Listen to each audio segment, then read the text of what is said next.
로마서 8장 29절부터 39절까지 말씀 제가 봉독하도록 하겠습니다. 29절, 하나님이 미리 아신 자들을 또한 그 아들의 형상을 본받게 하기 위하여 미리 정하셨으니 이는 그로 많은 형제 중에서 맏아들이 되게 하려 하심이니라. 또 미리 정하신 그들을 또한 부르시고 부르신 그들을 또한 의롭다 하시고 의롭다 하신 그들을 또한 영화롭게 하셨느니라. 그런즉 이 일에 대하여 우리가 무슨 말하리요? 만일 하나님이 우리를 위하시면 누가 우리를 대적하리요? 자기 아들을 아끼지 아니하시고 우리 모든 사람을 위하여 내주신 이가 어찌 그 아들과 함께 모든 것을 우리에게 주시지 아니하겠느냐?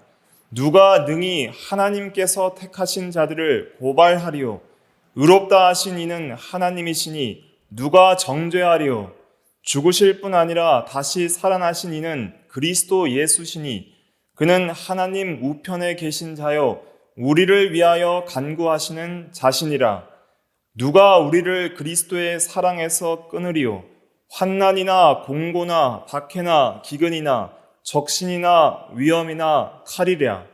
기록된 바 우리가 종일 주를 위하여 죽임을 당하게 되며 도살당할 양같이 여김을 받았나이다 함과 같으니라. 그러나 이 모든 일에 우리를 사랑하시는 이로 말미암아 우리가 넉넉히 이기느니라. 내가 확신하노니 사망이나 생명이나 천사들이나 권세자들이나 현재일이나 장래일이나 능력이나 높음이나 깊음이나 다른 어떤 피조물이라도 우리를 우리 주 그리스도 예수 안에 있는 하나님의 사랑에서 끊을 수 없으리라. 아멘. 이 시간 말씀의 제목은 예정교리의 유익입니다. 예정교리의 유익이라는 제목으로 하나님의 말씀을 증거하겠습니다. 하나님의 작정 5번째 시간이고 예정 3번째 시간으로서 제목이 예정교리의 유익입니다. 예정교리의 유익이 여러 가지가 있습니다. 그런데 오늘 본문을 중심으로 해서 소제목으로는 구원의 확신과 위로 이렇게 정했습니다. 구원의 확신과 위로가 예정교리의 유익이다. 먼저 서론적으로 예정교리의 유익에 대해서 말하기 전에 먼저 우리가 예정교리를 이해할 때 주의해야 될 것들이 몇 가지가 있습니다. 제가 저번 시간에는 택하심과 버리심, 즉 이중 예정, 선택과 유기에 대한 교리를 증거를 했는데 그 교리를 증거하고 나서 이제 그것을 이해하실 때 몇 가지 의문사항이 들 수 있습니다. 그 예정 교리를 반대하는 자들의 어떤 질문들이 있는데 그런 것들은 무엇이냐면 첫째로는 특별히 유기교리에 대한 잘못된 이해 때문에 나오는 것인데 하나님이 창세 전부터 누군가는 예수를 믿고 구원받기로 선택하셨고 누군가는 내버려 두셔서 죄악대로 믿지 않고 영원한 벌을 받기로 그렇게 유기하셨더라면 그러면 우리의 구원의 확신을 침해하진 않는가 이런 생각이 들 수 있는 거예요. 나는 유기된 자가 아닐까 하는 그러한 의문들을 많은 사람들이 거의 대부분의 모든 사람들이 갖는다고 할 수가 있겠습니다. 믿는 성도들이라도 우리가 죄 가운데 낙심할 때 악한 마귀의 유혹을 받을 때 또 악한 생각들이 들어올 때나 또 우리가 하나님의 자녀로서의 어떤 열매들이 가시적으로 보이지 않을 때 우리는 유기된 자가 아닌가 그런 의문이 들 수가 있습니다. 그럼으로써 이 유기교리를 가르치며 오히려 구원의 확신을 침해하고 저지하는 것이 아니냐 그런 주장들이 과거로부터 계속 있어 왔습니다. 그래서 이런 예정론을 반대하는 소위 또 알미니안주의들을 찬성하는 자들은 예정론은 가르치면 안 된다, 교회에서는 선포하면 안 된다라고 말을 할 정도로 반대하는 입장들이 있는 것이죠. 그러나 유기교리에 대한 오해 때문에 이런 것이 발생을 합니다. 유기된 자, 즉 불택자는 하나님께서 아무에게도 가르쳐 주시지 않았습니다. 특별히 성경에 등장한 가룟 유다 같은 경우에는 예수님께서 가르쳐 주신 이유가 있다고 설명을 했습니다. 그런 특별한 경우를 제외하고는 불택자는 아무도 모릅니다. 그렇기 때문에 그 사람이 죽기 전까지는 알 수가 없는 거예요. 그 사람이 죽기까지 신앙 고백을 안 하고 악한 죄를 짓다가 죽는 것을 보니까 그 사람은 불택자였나 보다라고 죽은 이후에 우리가 평가를 할 수는 있겠지만은, 그러나 살아있는 사람에게 너는 불택자다, 혹은 나는 불택자다, 이렇게 판단을 할 수 있는 부분이, 그리고 권위가 우리에게 없습니다. 그렇게 할 수가 없습니다. 왜냐하면 죽기 전까지는 그 사람이 택한 자인지 불택자인지 모르는 거예요. 어떤 경우가 있냐면, 예수님께서 십자가에 돌아가실 때 한평 강도가 있었죠. 둘 다 예수님을 욕했습니다. 처음에는 둘 다 예수님을 욕하다가 한평 강도는 죽기 전에 회심했습니다. 그럼 그 사람은 택자예요, 불택자예요? 택자입니다. 그러니까 죽기 직전에 택자인 게 드러나는 경우도 있는 거예요. 그렇기 때문에 이 유기교리는 나나 다른 사람이 불택자인지 판단하기 위해서 우리에게 주신 교리가 아닙니다. 하나님의 주권을 강조하기 위해서 우리에게 주신 교리입니다. 그러므로 하나님께 영광을 돌리게 하신 것입니다. 그리고 우리는 택자인지 불택자인지를 의심할 필요가 없이 믿으면 됩니다. 나는 불택자가 아닐까? 나는 불택자면 어떡하지? 내가 불택자라면 믿어도 소용이 없을 텐데. 그런 생각을 할 필요가 없어요. 왜요? 믿으면 됩니다. 믿는 자는 반드시 하나님께서 물리치지 않는다 그랬어요. 내게 오는 자는 내가 결코 물리치지 않는다 그랬어요. 그런데 나는 믿고 싶은데 나는 불택자면 어떡하지 하는 사람은 아직 믿음이 없어서 그런 것이고, 말씀에 대한 이해가 없는 것이고, 진짜 불택자는 그런 마음조차 가지지 않습니다. 그러니까 진짜 불택자는 내가 믿고 싶은데 못 믿는다고 고민해요, 안 해요? 그런 고민조차 하지 않습니다. 그냥 믿음을 거부하는 것이죠. 그런데 예수를 믿기를 원하는 자는 누구든지 물리치지 않는다는 말씀이 있습니다. 요한복음 10장 한번 찾아볼까요? 요한복음 10장 6장입니다. 죄송합니다. 6장 36절부터, 요한복음 6장 36절부터 37절까지입니다. 요한복음 6장 36절부터 37절 같이 읽어볼게요. 시작. 그러나 내가 너희에게 이르기를 너희는 나를 보고도 믿지 아니하는도다 하였느니라. 아버지께서 내게 주시는 자는 다 내게로 올 것이요 내게 오는 자는 내가 결코 내쫓지 아니하리라. 택자들은 반드시 주님께로 오게 돼 있는데 주님께로 오는 자는 결코 내쫓지 아니하리라 그랬습니다. 그러니까 내가 믿고 싶은데, 주님께 가고 싶은데 나는 어차피 불택자라면 못 갈 거야 라는 그런 의심은 필요 있는 거예요, 없는 거예요? 없는 겁니다. 주님께로 가고자 하는 마음이 드는 것 자체가 이미 택자인 증거예요. 그리고 나는 예수를 믿고 싶습니다 하는 모든 자는 네가 믿고 싶어 하는 것은 알겠지만 내가 너를 거부한다라고 하세요, 안 하세요? 안 하시는 거예요. 그러니까 주님께 나오는 자는 결코 내쫓지 않는다 했기 때문에 내가 유기된 자면 어떡하지라는 그런 의심이나 불안은 전혀 가질 필요가 없이 우리는 누구든지 예수를 믿는 자는 구원을 얻게 하셨고 나오는 자는 절대 물리치지 않는다고 하셨기 때문에 우리는 믿음으로 나아가면 됩니다. 사실 이 예정교리는 불택자를 위한 교리가 아닙니다.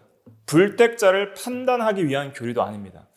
택한 자들의 유익, 그리고 이미 예수를 믿은 성도들에게 유익을 주기 위한 교리이다 하는 것을 먼저는 생각을 해야 되는 것이죠. 그럼 다른 사람에 대해서는 어떻게 생각할 수 있는가? 저 사람은 유기된 자 같아서 전도할 필요가 없겠다. 저 사람은 지금까지 이렇게 악을 행하고 예수를 믿지 않는 거 보니까 전도할 필요가 없겠다라는 생각을 해서는 돼요, 안 돼요? 그것도 안 됩니다. 왜냐하면 다른 사람도 유기된 자라고 우리가 판단할 수 없습니다. 그렇게 해서도 안 됩니다. 그렇기 때문에 하나님만 아시는 거예요. 유기된 자는 누군지. 예정된 자는 누군지 하나님만 아시기 때문에 하나님의 영역을 우리가 함부로 침범해서는 안 되고 우리 입장에서는 모든 사람들이 택자이기를 바라고 전도에 열심을 가져야 됩니다. 사실 바울 사도가 9장에서 이중 예정을 가르칠 때 첫 번째로 9장 1절부터 말하는 것은 모든 이스라엘 백성들이 간절히 구원받기를 원하는 마음을 가지고 이 택자와 불택자에 대한 교리를 진행하는 것을 알 수 있습니다. 9장 한번 볼까요? 로마서 9장 1절부터 3절까지 말씀 같이 읽어볼게요. 시작. 내가 그리스도 안에서 참말을 하고 거짓말을 아니하노라. 나에게 큰 근심이 있는 것과 마음에 그치지 않는 고통이 있는 것을 내 앙심이 성령 안에서 나와 더불어 증언하노니 나의 형제 곧 고륙의 친척을 위하여 내 자신이 저주를 받아 그리스도에게서 끊어질지라도 원하는 바로라. 차라리 내가 그리스도에게서 끊어질지라도 다른 모든 이스라엘 백성들, 유대 민족들이 믿지 않는 그 사람들이 구원받기를 원한다 하는 그런 전도의 열심을 가지고 있었던 바울이죠. 그러면서 이 예정교를 진행을 하는 거예요. 그러니까 예정과 전도는 사실은 전도를 방해하는 것이 아니라 전도를 촉진시킵니다. 왜냐하면 선교사들이 불모지에 가서 정말 이 믿을지도 모르는 이 미개 종족을 전도를 할 때 왜 전도를 하는 그런 열정을 갖게 됐냐면 영생을 얻기로 작정된 자들은 반드시 믿을 거라는 예정교리의 확신 때문에 전도를 하는 겁니다. 그러니까 전도의 능력이 나의 능력에 있지 않다. 전도 잘하는 사람들 중에 자랑하는 사람들 있잖아요. 내가 몇 명 전도했다 하는 사람들. 그러나 사실은 전도는 수단일 뿐이지 그 사람을 나의 능력으로 믿게 하거나 구원시킬 수 없는 거예요. 하나님이 다 믿게 하시는데, 그러므로 나의 능력에 구원이 있는 것이 아니라 하나님의 작정과 예정의 구원이 있기 때문에 우리는 도구로 전하기만 하면 반드시 영생을 얻기로 작정된 자들은 어디에나 믿을 것이기 때문에 우리는 확신을 가지고 전도한다 하는 마음으로 전도도 하고 선교도 하는 것이에요. 그리고 우리는 누가 유기된 자인지 모르기 때문에 우리는 모든 사람이 구원을 받기를 원하는 마음으로 끝까지 전도를 하는 것이 그것이 마땅한 성도의 자세입니다. 그래서 아직도 전도 대상자들 중에 믿지 않는 사람들이 있다면 포기해서는 안 되는 것이죠. 끝까지 그 사람이 죽일 때까지 기도해주고 전도하는 것이 바른 예정교리를 믿는 신앙이라 할 수가 있겠습니다. 그래서 나 자신의 어떤 유기나 다른 사람의 유기를 판단하는 목적으로 예정교리를 써서는 안 된다 하는 것이죠. 그래서 이러한 것들을 우리가 이해를 하고 예정교리에 대해서 잘못된 이해들을 우리가 버려야 됩니다. 또 한 가지는 이 선택과 유기 교리는 차이가 있어요. 저번 주에도 제가 강조를 했지만 선택은 적극적인 작정입니다. 효과적인 작정이에요. 반드시 하나님께서 믿게 하시는, 효과적으로 믿게 하시는, 그리고 구원을 반드시 성취하시는 효과적인 작정이에요. 그리고 선택과 유기의 대상은 죄인이에요, 의인이에요? 죄인입니다. 대상 자체가 죄인이에요. 그러니까 대상 자체가 죄인인데 죄인들 중에 누구를 불쌍히 여겨서 은혜로 구원하시는 고로 작정을 하는 거고, 유기라는 것은 적극적 작정이 아니라 그랬습니다. 소극적 작정 혹은 허용적 작정이에요. 그러니까 죄인된 상태에 버려두셔서 그들 스스로 죄악으로 멸망받도록 그렇게 허용하신다는 의미에서 유기라는 것을 말씀을 드린 것입니다. 그래서 우리가 이것을 통해서 우리가 깨달아야 될 것은 믿고 선을 행했습니다. 내가 예수를 믿었습니다. 그리고 내가 예수님을 의지해서 선을 행했습니다. 그럴 때는 우리가 내가 한 거예요? 하나님의 은혜예요? 하나님의 은혜를 감사해야 되는 거예요. 적극적인 작정으로 하나님의 은혜 주심으로 나의 의지와 선함과 능력으로 한 것이 아니라 오직 나의 나된 것은 하나님의 은혜로다. 그런데 내가 죄를 지었을 때는 또 성도 중에 내가 죄를 지었어요. 그런데 이건 하나님의 작정 가운데 있어. 그렇기 때문에 하나님 작정 때문에 내가 죄를 지은 거야. 왜 나를 죄 가운데 내버려 두시고 은혜를 안 주셨습니까? 라고 원망하면 돼야 안 돼요? 안 되는 거예요. 하나님이 그냥 죄 가운데 저를 내버려 두셔서 제가 죄를 지은 것입니다. 이렇게 생각을 하면 돼야 안 돼요? 안 되는 거예요. 오히려 우리가 죄를 지었을 때는 전적으로 나의 책임이다 하는 생각을 가지고 어떻게 해야 돼요? 회개를 해야 되는 것입니다. 그것이 이 교리를 바로 적용하는 것입니다. 하나님은 성도들에게 항상 은혜를 주세요. 항상 은혜를 주시고 은혜의 수단들도 이미 주셨습니다.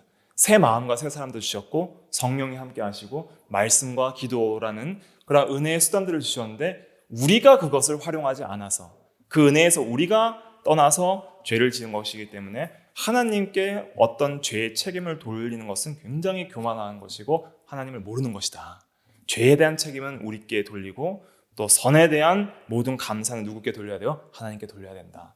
이러한 중심을 가지고 이 예정교리를 이해하게 되면 놀라운 감사와 은혜가 넘치게 될 것입니다. 그리고 이렇게 겸손하게 이 말씀을 우리가 받을 때에는 이 말씀 가운데 계시하신 하나님의 놀라운 하나님의 누구심과 또 우리가 이것을 통해서 받을 수 있는 놀라운 은혜들이 여기에 숨어 있는 거예요.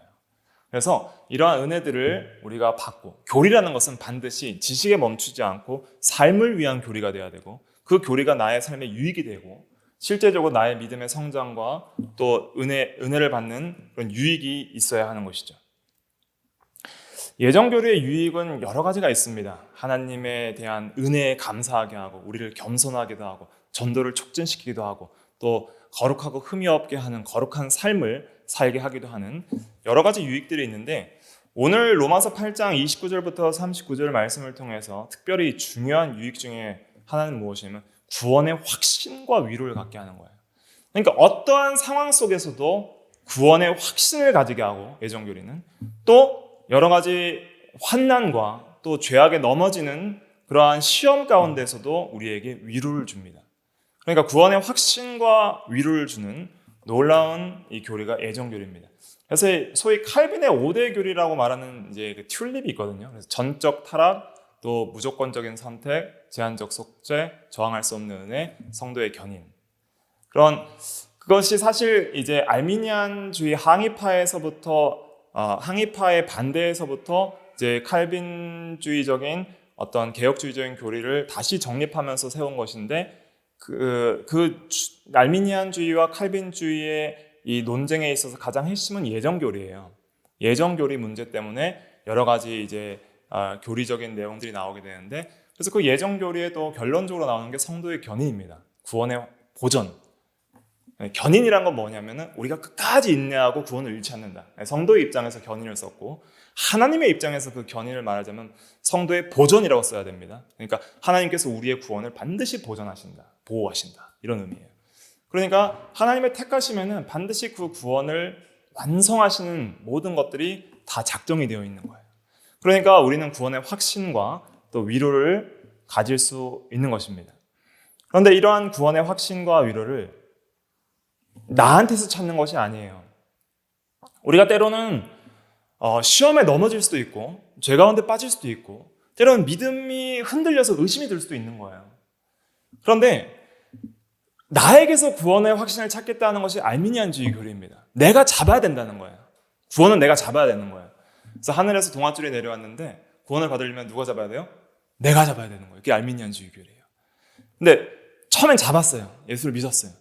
근데 죽기 전에 놓으면 어떻게 돼요? 구원을 잃는 거예요. 그러니까 마지막 때까지 견고하게 그 구원을 의심하지 않고 잡고 있어야 돼요. 그래야지 천국에 가는 거예요. 그러니까 구원의 확신은 자기에게 있는 거예요. 알미니안주의 교리에 따르면. 그런데 우리 성경적으로 볼 때 우리의 구원의 확신은 나에게 있지 않아요. 나의 선택에 있지 않아요. 내가 예수를 믿었기 때문에 나는 확신한다, 여기에 있지 않아요. 또 나의 사랑에 있지도 않아요. 내가 하나님을 사랑하기 때문에 나는 구원을 확신한다, 여기에 있지도 않아요. 어디에 있냐면 하나님의 택하심에 있어요. 하나님이 나를 선택했기 때문에 구원이 확실한 거예요. 또 어디에 있냐면 하나님의 사랑하심에 있어요. 하나님이 나를 사랑하시기 때문에 구원이 확실한 거예요. 그래서 예수님께서도 너희가 나를 택한 것이 아니라 내가 너희를 택하여 세웠다고 그랬고, 또 하나님께서도 그 요한일서 4장 19절에 보면 우리가 먼저 하나님을 사랑한 것이 아니라 하나님께서 우리를 먼저 사랑하셨다 그랬습니다. 그렇기 때문에 우리의 구원의 확신은 어디에 있냐면 하나님의 계시된 말씀을 믿는 데 있는데, 하나님께서 뭐라고 말씀하셨냐면 내가 너희를 택했다, 그렇게 말씀하셨습니다. 너희가 나를 택한 것이 아니라 누가 우리를 택했어요? 하나님이 우리를 택했다는 거예요. 그리고 우리가 하나님을 사랑하는 것이 아니라 누가 우리를 사랑했어요? 하나님이 먼저 우리를 사랑했다는 거예요. 그러니까 하나님의 택하심과 하나님의 사랑하심 때문에 우리는 확실한 거예요. 그러니까 구원의 확신은 누구께 있어요? 나에게 있어요? 하나님께 있어요? 하나님께 있는 거예요. 구원도 하나님께 있고 구원의 확신도 하나님께 있어요. 하나님이 우리를 확실하게 택하시고 사랑하시기 때문에 그것을 말씀으로 계시하셨고 믿게 하심으로 말미암아 우리가 어떠한 시험과 환난 가운데서도 확실하게 하나님을 의지하고 믿을 수 있는 것입니다. 이것이 오늘 말씀의 이제 핵심이고 또 결론 부분이라고 할 수가 있겠습니다. 그러면 오늘 말씀을 통해서 이러한 예정교리의 유익, 특별히 구원의 확신과 위로에 대한 말씀을 보도록 하겠습니다. 29절 같이 읽어보겠습니다. 29절 시작. 하나님이 미리 아신 자들을 또한 그 아들의 형상을 본받게 하기 위하여 미리 정하셨으니 이는 그로 많은 형제 중에서 맏아들이 되게 하려 하심이라. 미리 아신 자들을 또한 미리 정하셨으니, 이것이 이제 알미니안주의자들이 주장하는 예지 예정이에요. 미리 믿을 걸 아시고 그 다음에 선택하셨다, 정하셨다, 이렇게 주장을 하는 거예요. 그것은 잘못된 것입니다. 잘못된 이유들은 여러 가지로 설명할 수 있는데 오늘은 간단하게 말씀을 드리면, 미리 아셨다는 것은, 이것은 믿을 것을 미리 예지하셨다는 그런 의미로 이 본문에서 전혀 쓰이지 않고 있어요. 그리고 여기서 알다는 것은 사랑하셨다는 의미입니다. 알다는 것은 사랑한다는 것을 의미하는데, 마리아가 내가 남자를 알지 못하니이다 하는 것은 남자와의 어떤 인격적 관계와 교제, 그런 경험적 사랑, 그것을 의미하는 거예요. 그래서 안다는 것은 하나님께서 창세 전부터 이미 사랑하셨다, 사랑 안에서 선택하셨다, 그런 의미로서 아신 자들을 이렇게 쓴 것입니다. 그래서 아모스 3장 2절에도 보면 모든 땅의 족속 중에서 이스라엘 백성만 알았다, 이렇게 하나님께서 말씀을 하시는 내용이 나옵니다. 그래서 아신 자라는 것은 사랑하신 자, 이런 뜻입니다. 하나님께서 미리 사랑하신 자들을 미리 정하셨습니다. 그래서 우리를 사랑하셔서 하나님께서 하나님의 자녀로 자기의 아들들이 되도록 예정을 하셨습니다. 에베소서 1장 한번 찾아보겠습니다. 에베소서 1장. 에베소서 1장 6절 같이 읽어볼게요. 5절입니다. 에베소서 1장 5절 말씀 같이 읽어볼게요. 시작. 그 기쁘신 뜻대로 우리를 예정하사 예수 그리스도로 말미암아 자기의 아들들이 되게 하셨으니, 그래서 예수님으로 말미암아 아들들이 되게 하셨습니다. 그래서 우리를 선택하시는 것은 아들로 선택하신 거예요. 하나님의 자녀로 선택하신 것입니다. 그러면 누가 맏아들이에요? 예수 그리스도가 많은 형제 중에 맏아들이 되게 하셨습니다. 그래서 예수님은 맏아들, 그리고 우리는 전부 그의 예수님의 동생들, 형제들이에요. 그래서 예수님께서는 부활하신 후에 성도들에게 형제라 그랬습니다. 요한복음 20장 17절 제가 읽어드리면, 너는 내 형제들에게 가서 이르되 내가 내 아버지, 너희 아버지 내 하나님 곧 너희 하나님께로 올라가라 하라 그랬습니다. 그래서 예수님께서 부활하신 후에 성도들을 형제들이라 그랬습니다. 그래서 예수님은 독생자고 우리는 양자예요. 양자. 그래서 예수님의 형제들이 되었습니다. 하나님의 자녀들이 되었습니다. 자녀들이 되게 하시려고 죄인들 중에 누구를 구속하기로 미리 사랑하시고 정하신 거예요. 그리고 반드시 그렇게 정하신 자들은 구원을 완성시키십니다. 그래서 구원의 순서가 있어요. 선택, 부르심, 그 다음에 중생, 칭의, 양자, 성화, 영화, 이런 순서들이 있습니다. 구원의 서정 혹은 구원의 순서라고 하는데, 그런 것들도 앞으로 좀 교리적으로 다뤄봐야 될 중요한 주제입니다. 거기에 대해서 이 30절에 말을 하고 있습니다. 30절 같이 읽어볼게요. 시작. 또 미리 정하신 그들을 또한 부르시고, 부르신 그들을 또한 의롭다 하시고, 의롭다 하신 그들을 또한 영화롭게 하셨느니라. 그래서 정하신 그들을 반드시 부르세요. 그러니까 부르시는 것은 이제 외적 부르심과 내적 부르심이 있는데, 외적 부르심은 전도입니다. 내적 부르심은 이제 효력 있는 부르심이라고 하는데, 그것은 성령께서 우리에게 믿음을 주셔서 믿음으로 부르시는 거예요. 그래서 성령께서 우리로 하여금 믿음을 주셔서 예수를 믿도록 부르시는 그 부르심을 가리킵니다. 그 부르심을 입어서 효력 있는 부르심, 성령의 부르심으로 우리가 예수를 믿게 된 것이죠. 그리고 부르신 그들을 이제 의롭다 하시는 거예요. 예수 그리스도와 연합되게 하셔서 죄사함과 또 칭의, 양자됨, 하나님의 아들 되는 권세, 이런 것들을 주시는 것이죠. 그리고 그 의롭다 하신 그들을 끝까지 구원을 이루어 나가게 하셔서 구원을 완성시켜서 영화롭게 하신다, 그렇게 말씀을 하셨습니다. 그래서 아들로 택한 자들의 구원은 반드시 누가 완성시키세요? 하나님이 구원을 완성시킨다. 그러나 그 구원은 그냥 이루어지는 것이 아니다. 반드시 부르시는 일이 있고 의롭다함을 받는 일이 있고 성화의 과정을 거쳐서 영화를 거치기 때문에 반드시 구원의 그 수단들이 있기 때문에 우리는 반드시 그 구원들의 수단을 책임을 가지고 또 사용을 해야 됩니다. 그래서 택한 자들은 반드시 믿어야 되고, 믿게 하시면 반드시 우리 입장에서 믿어야 되고, 또 의롭다 하셨지만은 실제적으로 또 성화의 과정들을 우리가 겪어 나가야 하는 것이죠. 그래서 하나님께서 정하신 자들의 구원을 하나님께서 주권적으로 이루신다. 하나님께서 미리 자기의 아들들로 택하신 자들을 29절과 30절을 통해서 보면은 택하신 자들의 구원을 주권적으로 누가 이루어서요? 하나님이 이루신다. 하나님이 반드시 우리의 구원을 이루시고 우리를 영화롭게 하실 것이다. 이제 이걸 선포를 하는 거예요. 그 다음에 이제 31절부터 보면 하나님이 우리를 위하신다는 내용이 나옵니다. 31절 말씀 같이 읽어볼게요. 31절 시작. 그런즉 이 일에 대하여 우리가 무슨 말 하리요? 하나님이 우리를 위하시면 누가 우리를 대적하리요?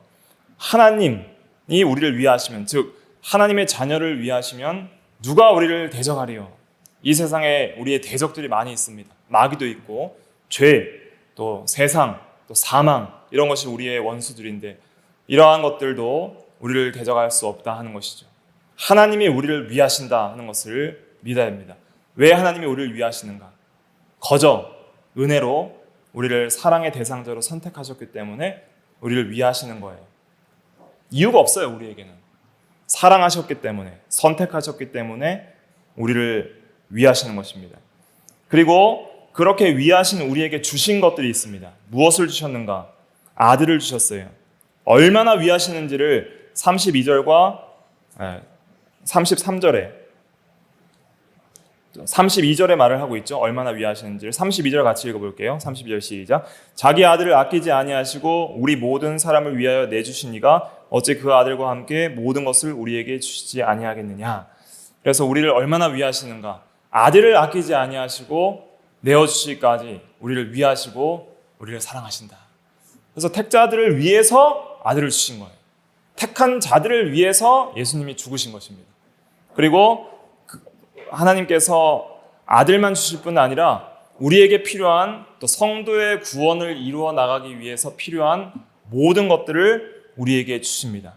그래서 구원에 필요한 모든 만물과 사람과 모든 사건과 여러 가지 은혜들을 우리에게 주시는 것이죠. 그래서 고린도전서 3장 22절부터 23절에 보면 바울이나 아볼로나 게바나 세계나 생명이나 사망이나 지금 것이나 장래 것이나 다 너희의 것이요 너희는 그리스도의 것이요 그리스도는 하나님의 것이니라 그랬습니다. 그래서 우리에게 필요한 모든 것을 주세요. 예수님뿐 아니라 성도에게 필요한 것들이 있죠. 생명도 필요하고 건강도 필요하고 여러 가지 물질과 시간도 필요하고 사람과 사물과 사건들 여러 가지가 필요하죠. 특별히 또 우리에게 주신 것이 말씀, 또 은혜들 이런 것들을 주셔서 우리의 구원을 주권적으로 이루어 나가십니다. 때론 고난도 주세요. 고난을 통해서 우리의 죄를 회개케 하시고 인내하게 하시고 연단시켜서 우리의 구원을 이루어 나가게 하는 것이죠. 그래서 고난도 주신다는 말씀이 8장 17절에 있습니다. 로마서 8장 17절 같이 읽어볼게요. 시작. 자녀이면 또한 상속자 곧 하나님의 상속자요 그리스도와 함께한 상속자이니 우리가 그와 함께 영광을 받기 위하여 고난도 함께 받아야 할 것이니라. 그래서 예수님도 고난의 길을 가셨으니까 우리도 그와 함께 고난의 길을 감으로 말미암아 우리가 연단을 받아서 그리스도를 닮아가고 고난 받은 만큼 우리의 죄가 씻겨 나가고 깨어져 나가고 영광스러운 하나님의 자녀, 상속자가 되는 거예요. 그러니까 이 세상에서 당하는 우리의 고난은 영원한 하나님 나라에서 하나님의 아들로서 하나님의 나라를 기업으로 얻기 위한 자격자를 만드는 시험의 과정이다. 이렇게 생각을 하셔야 됩니다. 그러면 우리는 그러한 고난을 싫어하지 않고 믿음으로 인내하며 감당을 할 수가 있는 것이죠. 이렇게 하나님께서 사랑하신 자들이 택하신 자들이라는 거예요. 그것을 먼저 알아야 됩니다. 우리가 택한 자라는 것을 믿는다는 것은 하나님께 이런 사랑을 다 받았다는 거예요. 그러니까 원망할 게 하나도 없다는 것입니다.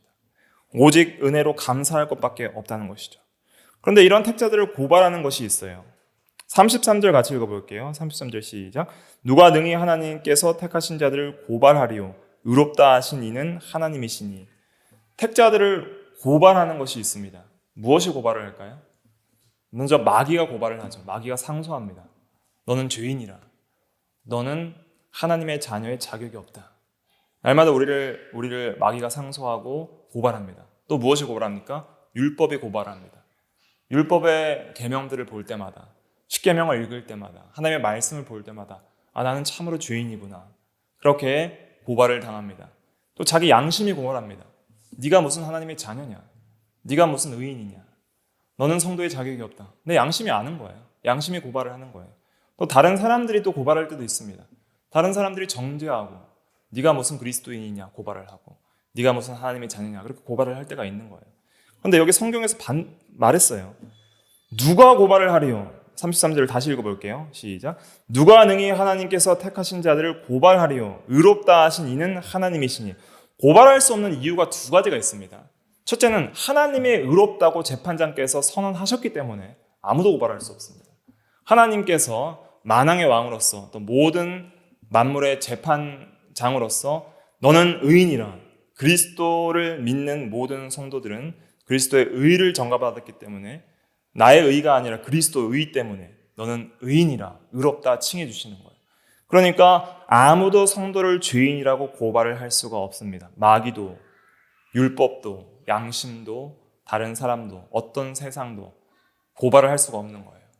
하나님께서 우리를 위하시고 하나님께서 택한 자들을 의롭다 하셨기 때문에 고발을 할 수가 없는 것입니다. 부르신 자들을 또한 의롭다 하신 분이 하나님이십니다.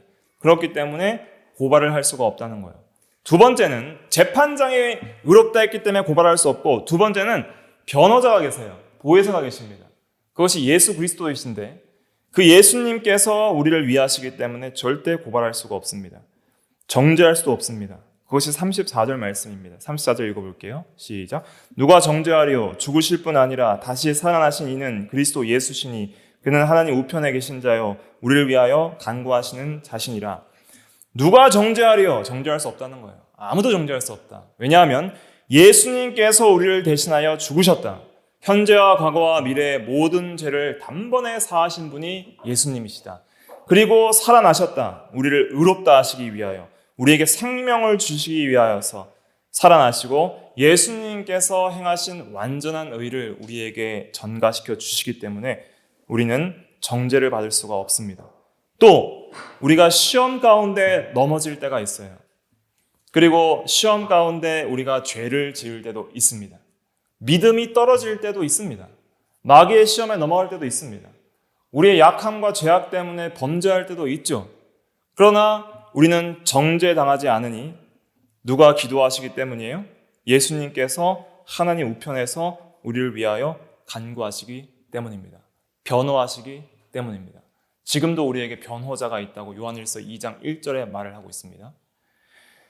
이 간구하시는 것 때문에 베드로는 다시 회복하게 되었고 구원을 잃지 않게 되었습니다. 주님을 배반한 두 제자가 있습니다. 가룟 유다와 베드로죠. 둘 차이는 뭐냐면 가룟 유다는 불택자였고 베드로는 택자였습니다. 둘 다 배반했지만 가룟 유다는 자신의 죄악으로 말미암아 절망하여 자살하였고 지옥에 갔습니다. 그러나 베드로는 믿음에 떨어졌지만 완전히 떨어지지 않은 이유가 있어요. 그 이유가 뭐예요? 예수님의 기도 때문입니다. 예수님께서는 성도들을 위하시고 죽으셨을 뿐만 아니라 성도들을 위해 죽으셨고 성도들을 위해 사셨을 뿐만 아니라 그것으로 끝난 게 아니에요.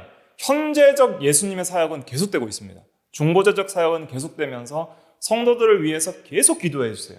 왜 기도해 주세요? 믿음이 떨어지지 않도록, 구원을 잃지 않도록 계속 기도해 주셨기 때문에 베드로도 구원을 잃지 않고 믿음이 떨어지지 않았던 것이죠. 거기에 대한 말씀이 누가복음 22장 32절에 있습니다. 한번 찾아볼까요? 누가복음 22장 32절. 누가복음 22장 32절 같이 읽어볼게요. 시작. 그러나 내가 너를 위하여 내 믿음이 떨어지지 않기를 기도하였노니 너는 돌이킨 후에 내 형제를 굳게 하라. 반드시 믿음이 떨어지지 않고 돌이키게 된다는 거예요. 그 다음에 형제를 굳게 하라. 이렇게 말씀을 해 주셨습니다. 택함받은 성도는 절대 믿음이 떨어지지 않습니다. 왜냐하면 예수님께서 계속 보혜사로서 도와주시고 변호하시고 중보하시고 기도하시기 때문입니다. 그러니까 우리의 구원의 확신은 나에게 있어요? 예수님께 있어요? 예수님께 있습니다. 우리의 구원의 확신은 나에게 있어요? 하나님께 있어요? 하나님께 있습니다. 하나님이 우리를 위하시고 하나님을 우리를 의롭다 하셨기 때문에 우리는 아무도 고발할 수가 없고 또 예수님께서 우리를 대신하여서 구속을 이루셨고 우리를 위해서 간구하시기 때문에 아무도 정죄할 수 없습니다. 요한일서 2장 1절부터 1절 한번 다시 찾아볼까요? 요한일서 2장 1절 신약 388페이지 요한일서 2장 1절 말씀 같이 읽어볼게요. 시작. 나의 자녀들아 내가 이것을 너희에게 쓰면 너희로 죄를 범하지 않게 하려 함이라. 만일 누가 죄를 범하여도 아버지 앞에서 우리에게 대언자가 있으니 곧 의로우신 예수 그리스도시라. 만일 우리가 죄를 범하여도 실수로 실패하여서 우리의 연약성 때문에 죄를 범하여도 옛사람 때문에 죄를 범하여도 아버지 앞에 우리에게 대언자가 있으니 이 대언자가 뭐라 그랬죠? 보혜사라 그랬습니다. 파라클레토스. 이 대언자는 변호자라고도 번역이 됩니다. 그래서 바른 성경에서는 변호자라고 번역을 했어요. 하나님 아버지 내가 이 사람을 위해서 죽어주었으니 이 사람을 정죄할 수 없습니다. 이 사람은 의롭습니다. 라고 계속 변호해주는 예수님이 계시다는 것이죠. 그렇기 때문에 우리가 완전히 믿음이 떨어지지 않고 또 우리는 정죄나 또 고소를 당할 수 없는 그런 존재가 된 것입니다. 법적으로 이렇게 확실하게 하나님께서 의롭다 해주시고 실제적으로도 계속적으로 예수님께서 계속 우리를 도와주시는 거예요. 계속 실제적으로 보혜사 성령을 통해서 계속 도우시고 하늘 위에서 하나님 보좌 우편에서 계속 기도하시고 믿음이 떨어지지 않도록 계속 우리를 도와주시기 때문에 우리 성도의 구원이 어떻게 돼요? 보존되는 것입니다. 그러니까 내가 잡는 게 아니에요. 구원은 하나님께서 택하신 자들을 보존시켜 주는 거예요. 그러니까 우리는 부인할 수가 없는 거예요. 믿음이 떨어지고 싶어도 떨어질 수가 없어요. 왜냐하면 하나님께서 계속 우리를 보존시키시고 믿음을 주시고 우리를 붙드시기 때문에 우리는 돌이킬 수밖에 없습니다. 반드시 성도는 죄를 지어도 어떻게 해요? 돌이키게 되어 있습니다. 반드시 회개하게 되어 있습니다. 하나님께로 돌아가게 되어 있어요. 그것이 성도에게 주시는 구원의 그 영원 경고성이고 또 하나님께서 주시는 은혜이죠. 우리는 늘 주님을 배반합니다. 우리는 늘 그리스도의 사랑에서 떠날 때가 있고 사실은 우리가 그리스도보다 세상을 사랑하고 자기를 사랑하고 돈을 사랑하며 쾌락 사랑하기를 하나님보다 더 사랑할 때가 있죠. 그런데 그리스도의 사랑에서 우리를 끊을 수가 없다고 그랬어요. 그러니까 왜 우리의 구원이 안전하고 우리는 구원의 확신을 가질 수 있냐면 그리스도의 사랑에서 또 하나님의 사랑에서 우리가 끊어질 수가 없어요. 늘 우리는 손을 놔요. 하나님의 사랑에서 떠나요. 근데 계속 하나님은 우리를 붙드시는 거예요. 우리의 손을 붙드시고 어떠한 상황 가운데서도 우리의 손을 놓지를 않으시는 것입니다. 그래서 사랑에서 끊을 수가 없다는 말씀이 이제 35절부터 39절까지 나오는 것이죠. 35절부터 36절 먼저 같이 읽어볼게요. 35절부터 36절 시작. 누가 우리를 그리스도의 사랑에서 끊으리요? 환난이나 공고나 박해나 기근이나 적신이나 위험이나 칼이라. 기록된 바 우리가 종일 주를 위하여 죽임을 당하게 되며 도살당할 양같이 여김을 받았나이다 함과 같으니라. 누가 우리를 그리스도의 사랑에서 끊으리요? 이 말은 끊을 수 없다. 그 어떤 것도 끊을 수 없다. 마귀도 세상도 죄도 아무것도 다른 사람도 악한 영들도 끊을 수가 없다는 거예요. 어떤 예들을 들었냐면 환난이라는 것은 모든 종류의 고통을 가리키죠. 또 공고한 건 내적인 어떤 고통, 힘들어하는 거예요. 낙심. 또 박해라는 것은 불경건한 자들의 통해서 당하게 되는 외적인 핍박을 가리키죠. 그다음 기근은 뭐예요? 굶주림, 배고픔. 적신이라는 것은 좀 어려운 한자로 썼는데 헐벗음을 말합니다. 헐벗는 것. 그리고 위험, 또 칼 이런 것은 굉장히 외부적 위험 요소들이죠. 이런 것들을 당할 때 우리가 하나님께 버림을 당했다고 생각을 할 수가 있습니다. 이 세상에서 우리가 여러 가지 종류의 환난을 당하고 곤고, 내적인 갈등, 마귀의 시험, 나 같은 것이 무슨 성도인가, 또 여러 가지 현실을 볼 때 다른 성도들은 굉장히 부유하고 편안한 신앙생활을 하는 것 같은데 나는 여러 가지 박해도 있고 공고도 있고 여러 가지 어떤 육체의 어떤 고통과 병들도 있고 여러 가지 헐벗음과 기근도 있고 시험이 너무 많을 때 하나님은 나를 사랑하지 않는가 보다. 그렇게 생각을 하며 의심이 들 수도 있는 거예요. 약한 마음이 들 수도 있는 거예요. 그러나 우리는 확실하게 믿어야 될 것은 무엇이냐면 그런 것들이 그리스도의 사랑에서 우리를 끊을 수 있어요? 없어요? 없다는 것입니다. 그런 것들이 절대 우리를 그리스도의 사랑에서 끊을 수 없다. 오히려 바울 같은 사도는 얼마나 큰 환난을 당했어요?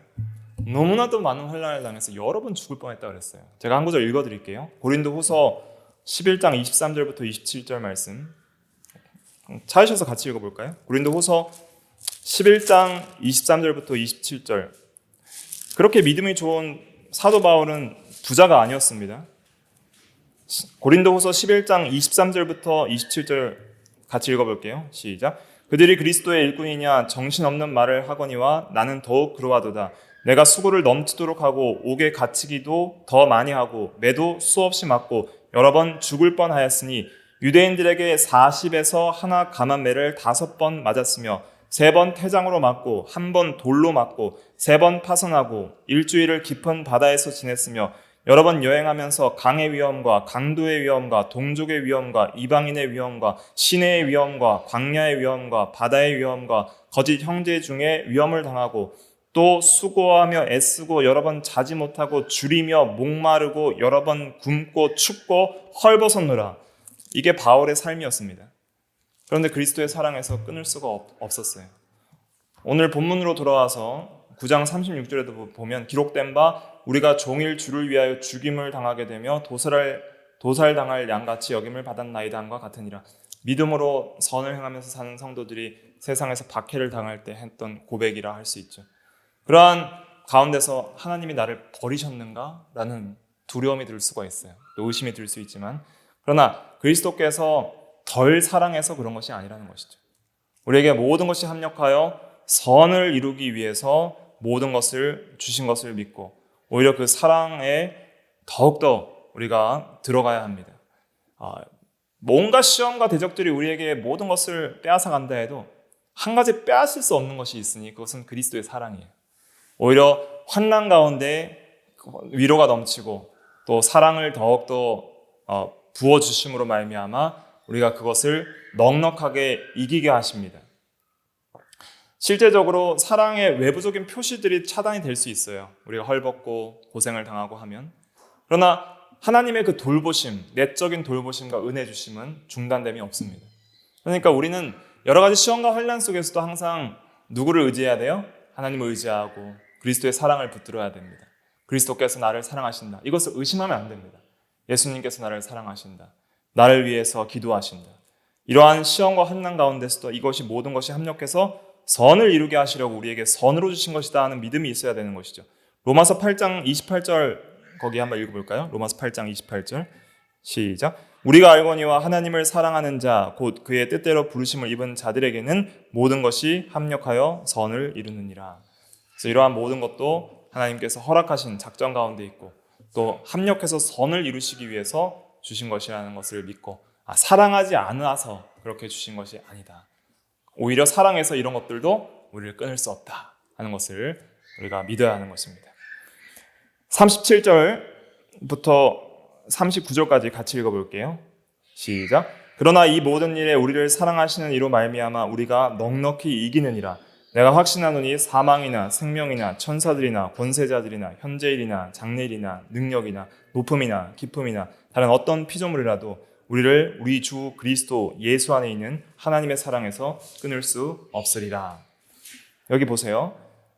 우리를 사랑하시는 이로 말미암아 우리가 넉넉히 이기느니라. 보니까 하나님이 사랑하시는 그 은혜를 주셔서 이러한 어려움들도 넉넉히 이기게 하시는구나.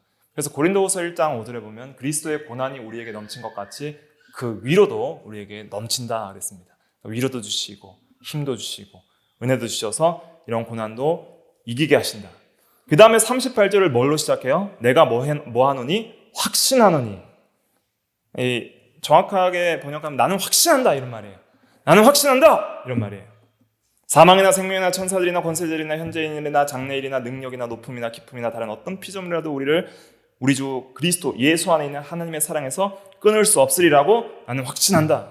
확신을 선포하고 있잖아요. 그러니까 성도의 확신은 어디에 있어요? 나에게 있어요? 아닙니다. 우리 주 예수 그리스도 안에 있는 하나님의 사랑이 있습니다. 하나님이 우리를 사랑하신다고 한다. 하나님께서 우리를 사랑하신다고 했습니다. 그의 말씀을 통해서 하나님이 우리를 사랑하신다고 했습니다. 그래서 그것을 우리가 믿습니다. 그리고 하나님이 우리를 사랑하실 것을 나는 믿습니다. 그렇기 때문에 우리는 확신하는 거예요. 나는 늘 주님을 배반하고 주님을 떠나고 주님의 사랑에서 떠날지라도 나는 확신합니다. 왜요? 하나님은 우리를 버리지 않으시고 하나님은 우리를 사랑하시기 때문에, 그 하나님을 내가 알고 믿기 때문에 우리는 확신하는 것입니다. 우리는 확신합니다. 내가 하나님을 택한 것이 아니라 하나님께서 나를 택하셨기 때문에. 예수님께서 우리를 택하셨다는 말씀이 있죠? 그 말씀 한번 찾아볼까요? 요한복음 15장 16절 말씀. 요한복음 15장 16절 말씀. 신약 174페이지. 요한복음 15장 16절 말씀. 같이 읽어볼게요. 시작. 너희가 나를 택한 것이 아니요 내가 너희를 택하여 세워나니 이는 너희로 가서 열매를 맺게 하고 또 너희 열매가 항상 있게 하여 내 이름으로 아버지께 무엇을 구하든지 다 받게 하려 함이라. 우리가 예수님을 택한 것이 아닙니다. 내가 예수를 믿었습니다. 그러나 그것은 예수님께서 우리를 택했기 때문입니다. 그래서 부르셨기 때문에, 우리가 믿음을 선물로 받았기 때문에 결과로 내가 예수를 믿은 거예요. 그렇기 때문에 우리의 택하심이 주께 있기 때문에 우리의 택하심은 안전하고 견고합니다. 그러므로 우리의 구원도 견고한 것이죠. 우리가 먼저 사랑한 것이 아니라 하나님께서 우리를 먼저 사랑하셨습니다. 그리고 그 사랑에서 끊을 수 없다고 하셨습니다. 그렇기 때문에 그 말씀이 그 하나님의 사랑을 증거하고 하나님의 구원의 견고성을 증거하고 있기 때문에 우리는 확신을 가질 수 있는 것입니다. 그래서 이 예정교를 통해서 우리는 무엇을 깨달아야 되냐면 하나님이 우리를 얼마나 사랑하시는가. 예정교를 통해서 하나님이 우리를 얼마나 사랑하셨길래 하나님이 우리를 택하실 하나라도 근거가 우리에게 있어요, 없어요? 없습니다. 우리는 하나님 앞에 죄인입니다. 모든 죄인은 하나님 앞에 버림받아 마땅합니다. 그런데 우리에게는 하나님께서 사랑할 만한 근거가 하나도 없지만은 거저 은혜로 우리를 사랑하셔서 우리를 택하셨습니다. 그런데 택한 자를 부르셨는데 여전히 성도가 되고 하나님의 아들인 우리가 여전히 이 세상 가운데 죄를 짓고 여전히 하나님을 기쁘시게 하지 못할 때가 많이 있습니다. 그럼 우리가 구원을 잃어버리나요? 그렇지 않습니다. 하나님은 끝까지 우리를 붙드시고 예수님은 우리를 위해 기도하시고 아무도 우리를 고소하거나 정죄할 수 없다고 했어요. 그럼 우리는 마음대로 살아도 되나요? 그럼 나는 택함이 견고하고 구원의 견고성이 있고 하나님의 사랑에서 끊을 수 없으니까 우리는 마음대로 살아도 되나요? 그렇지 않습니다. 오히려 그리스도의 사랑이 우리를 강권해서 우리가 그 은혜에 감격해서 두렵고 떨림으로 우리가 구원을 이루어 나가야 하는 것이죠. 하나님의 자녀가 됐다는 것은 우리에게 두려움도 같이 가져옵니다. 왜냐하면 하나님이 사랑하시는 자를 반드시 뭐 하세요? 징계하십니다. 우리가 믿음으로 살지 않을 때 하나님이 반드시 징계하십니다. 구원을 잃게 하시는 것이 아니에요. 예수를 믿는 성도가 죄를 지으면 지옥 가게 만드시는 것이 아니라 사랑하는 자를 징계하십니다. 반드시 돌이키도록 징계하십니다. 히브리서 12장 한번 찾아볼게요. 히브리서 12장 말씀. 우리의 구원이 확실하다고 해서 우리는 절대로 마음대로 살아서는 안 됩니다. 두렵고 떨림으로 살아야 돼요. 벌벌 떨면서 살아야 되는데 그것이 사랑 때문에 떠는 거예요. 아버지와 어머니 앞에서 아이들이 떨잖아요. 그런데 무서워서 떨어요? 호적에서 파일까 봐 떱니까? 그런 것이 아닙니다. 부모의 사랑 때문에, 그 부모의 권위 때문에 떠는 거예요. 히브리서 12장 3절부터 읽어볼게요. 히브리서 12장 3절부터 13절까지 좀 긴데 의미를 생각하면서 같이 읽어볼게요. 3절부터 시작. 너희가 피곤하여 낙심하지 않기 위하여 죄인들이 이같이 자기에게 거역한 일을 참으신 일을 생각하라. 너희가 죄와 싸우되 아직 피 흘리기까지는 대항하지 아니하고 또 아들들에게 권하는 것 같이 너희에게 권면하신 말씀도 잊었도다. 일러스되 내 아들아 주의 징계하심을 경히 여기지 말며 그에게 꾸지람을 받을 때에 낙심하지 말라. 주께서 그 사랑하시는 자를 징계하시고 그가 받아들이시는 아들마다 채찍질하심이라 하였으니 너희가 참음은 징계를 받기 위함이라. 하나님이 아들과 같이 너희를 대우하시나니 어찌 아버지가 징계하지 않는 아들이 있으리요. 징계는 다 받는 것이거늘 너희에게 없으면 사생자여 친아들이 아니니라. 또 우리 육신의 아버지가 우리를 징계하여도 공경하였거든 하물며 모든 영의 아버지께 더욱 복종하며 살려 하지 않겠느냐. 그들은 잠시 자기의 뜻대로 우리를 징계하였거니와 오직 하나님은 우리를 유익을 위하여 그의 거룩하심에 참여하게 하시느니라. 무릇 징계가 당시에는 즐거워 보이지 않고 슬퍼 보이나 그로 말미암아 연단받은 자들은 의와 평강의 열매를 맺느니라.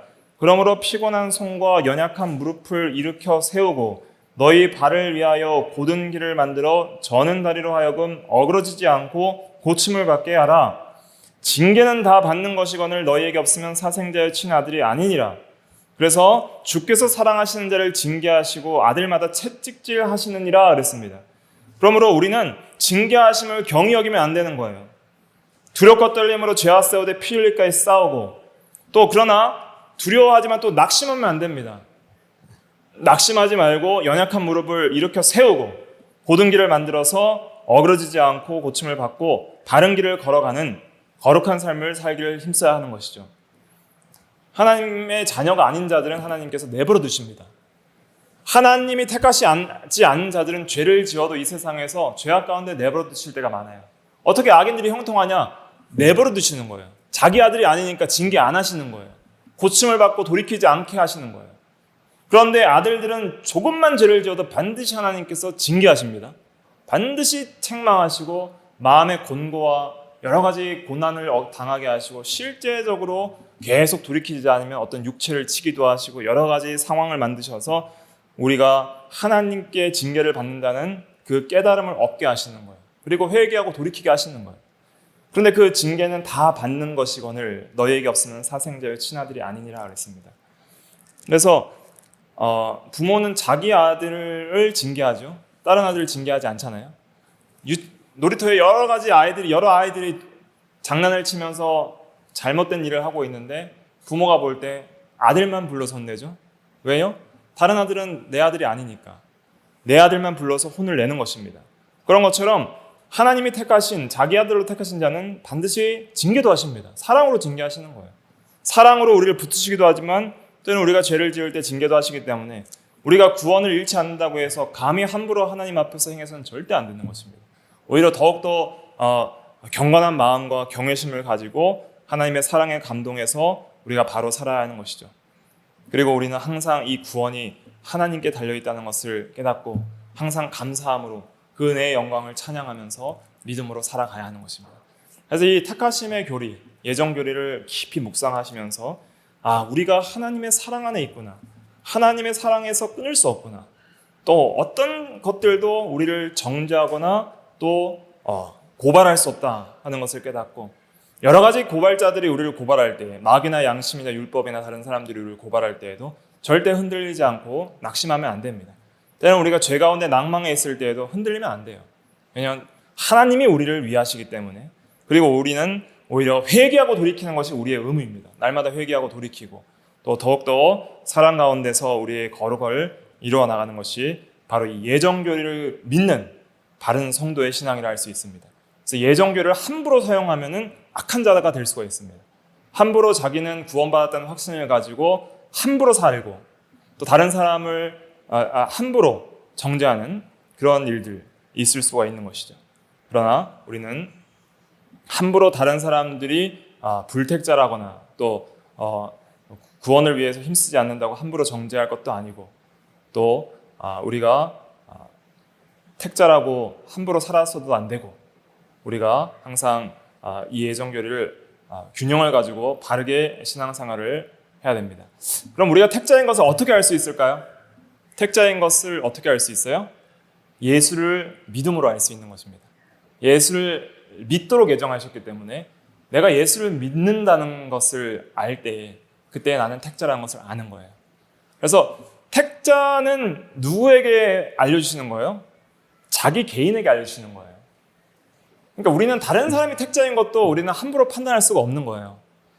택자는 내가 아는 거예요.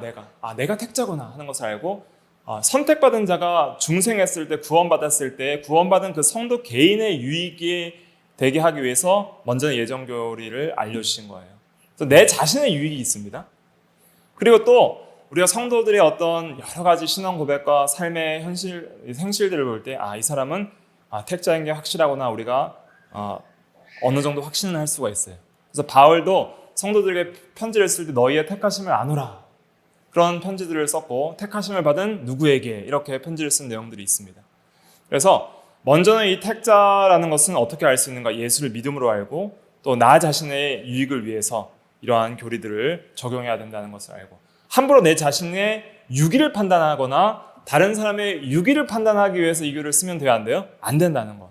그리고 우리는 모든 사람들이 구원을 받기를 원하는 마음으로 또 복음을 전하고 그렇게 전도를 해야 한다는 것, 이런 것들이 필요하고, 또 함부로 내가 유기된 자가 아닌가, 혹시나 하나님께서 나를 버리신 자가 아닌가라는 그런 낙심을 함부로 가져서는 안 된다. 그걸 위해서 이 예정교를 우리에게 주신 것이 아니다 하는 것을 깨닫고, 우리는 예수를 믿는 자는 누구든지 택자임을 확신을 하고 이제는 택함 받은 자로서 더욱더 하나님의 사랑 안에서 택한 자로서의 열매를 또 맺혀나가기 힘쓰는 우리가 다 되어야 되겠습니다. 기도하겠습니다.